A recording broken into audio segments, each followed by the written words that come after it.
In today's video, I'm going to teach you how to collect and maintain your email list using Google Forms and Sheets. This is a great way to streamline how you gather and manage your contacts, especially for newsletters, announcements, or any communication needs you may have.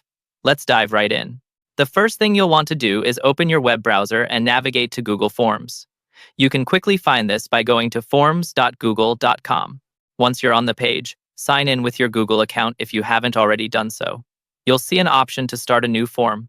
Click on the blank form to create a fresh template. If you prefer using a pre-made template, Google offers a few, but starting from scratch gives you full control over the details. Next, you'll start creating your form.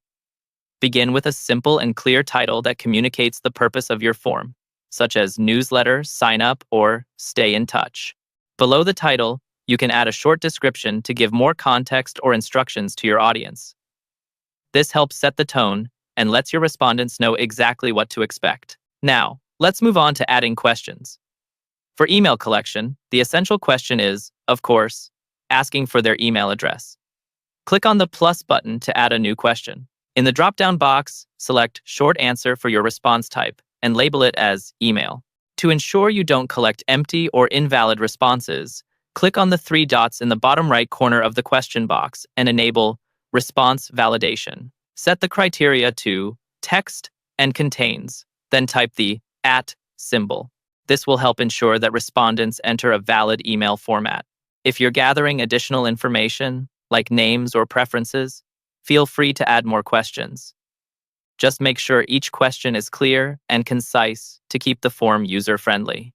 Once you have your form ready, it's time to link it to a Google Sheet, where all the responses will be stored. Click on the Responses tab at the top of the form and select the green Sheets icon to create a new spreadsheet. This will automatically generate a Google Sheet where all your collected data will reside in real time. After creating the Google Sheet, you're ready to share your form. Click the purple Send button at the top right corner.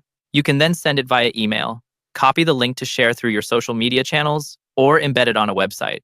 To wrap up, maintaining your email list in Google Sheets is as easy as checking the sheet for updates. You can easily organize, filter, and analyze your data. Google Sheets offers various tools to help you do just that. Remember, keeping your email list updated will ensure your communication remains effective and reaches the right audience. That's it. You've learned how to seamlessly use Google Forms and Sheets to efficiently collect and manage your email list. Keep practicing and refining your forms for the best results. Thank you for watching, and have a great day maintaining those email lists.